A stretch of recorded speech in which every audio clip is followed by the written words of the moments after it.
Oh my goodness, how to define human level artificial intelligence? That's a debate.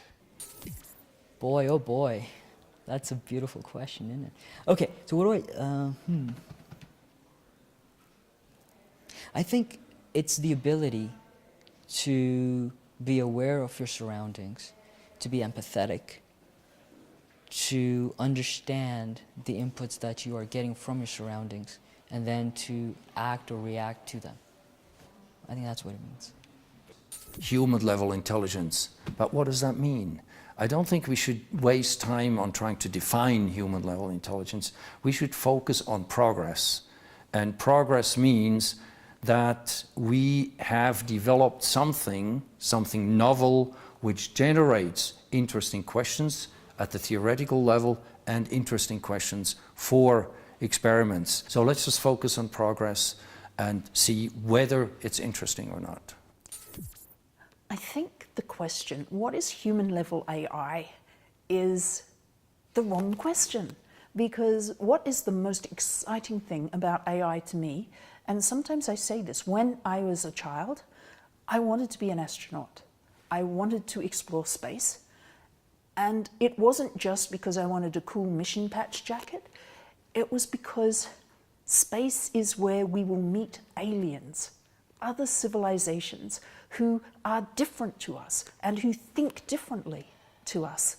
And I think that is the single most exciting thing that could happen.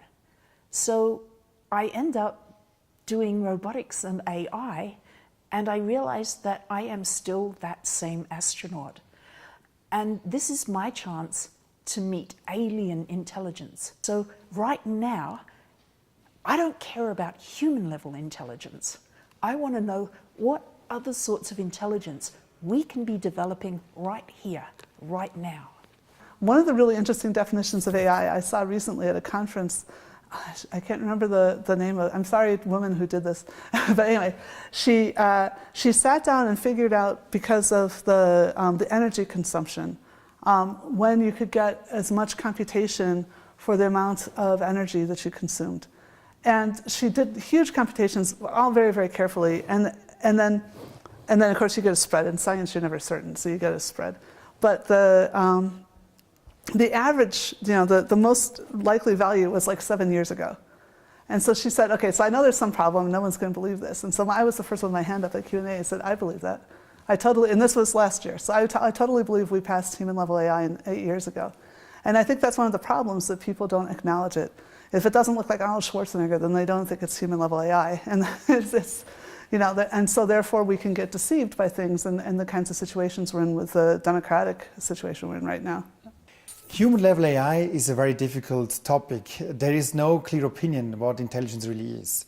We say if you can have 11 agents and they are playing soccer against the human team in soccer, the World Championship, if these 11 agents beat the human team, I would call one of these agents intelligent. This is the level of human intelligence we are aiming for. So, I mean, literal human AI would be a human. So the challenge is to take the design principles, perhaps not the same mechanisms, but to design intelligence in a way that resembles the human, perhaps using the same design principles or different.